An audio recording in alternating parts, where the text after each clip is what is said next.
लाडकी बहीण कुटुंब भेट अभियानाच्या अंतर्गत ठाण्यामध्ये मुख्यमंत्री एकनाथ शिंदेंच्या लाडक्या बहिणींची भेटीगाठी, शहरामधल्या 15 घरांना भेट देणार।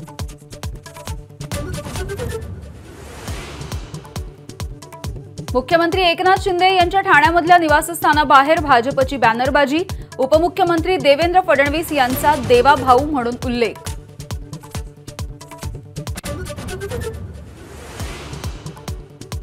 लाडकी बहीण योजनांच्या देखाव्यामध्ये फोटो नका लावू असं मीच सांगितलं। वर्षावरील देखावा आणि भाजपच्या बॅनरवरील फोटोंच्या वादावर अजितदादांचं खोचक स्पष्टीकरण।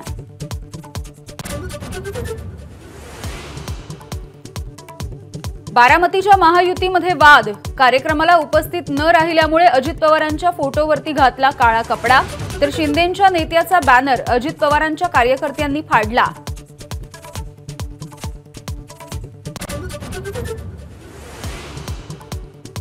महायुतीमध्ये 25 जागांवरती मैत्रीपूर्ण लढतींबद्दल भाजप नेत्यांकडून पडताळणी, मुंबई दौऱ्यामध्ये अमित शहांसोबत चर्चा झाल्याची माहिती, राष्ट्रवादीकडून खंडन।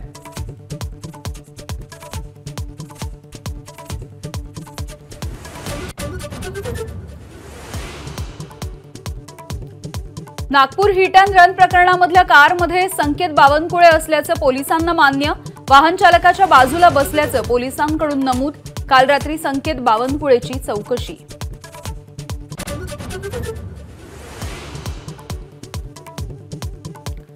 नागपूर हिट अँड रन प्रकरणावरून विरोधकांचा निशाणा, भाजप प्रदेशाध्यक्षाच्या मुलाचं नाव एफआयआर मध्ये का नाही, राऊतांचा सवाल।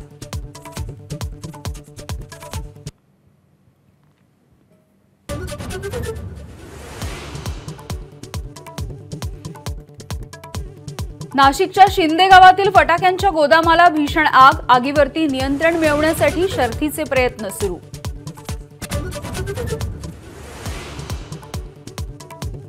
मुंबईतील पश्चिम रेल्वेची वाहतूक 15 ते 20 मिनिटे उशिरानं, तांत्रिक बिघाड झाल्यामुळे चर्चगेटकडे जाणाऱ्या लोकल विलंबानं।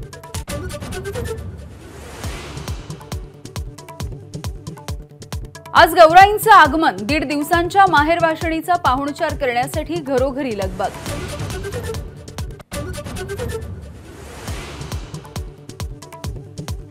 अभिनेत्री कंगना रनौतनं वांद्र्यामधला बंगला 32 कोटींना विकला। 2020 मध्ये याच बंगल्यावरती बीएमसीने केली होती कारवाई।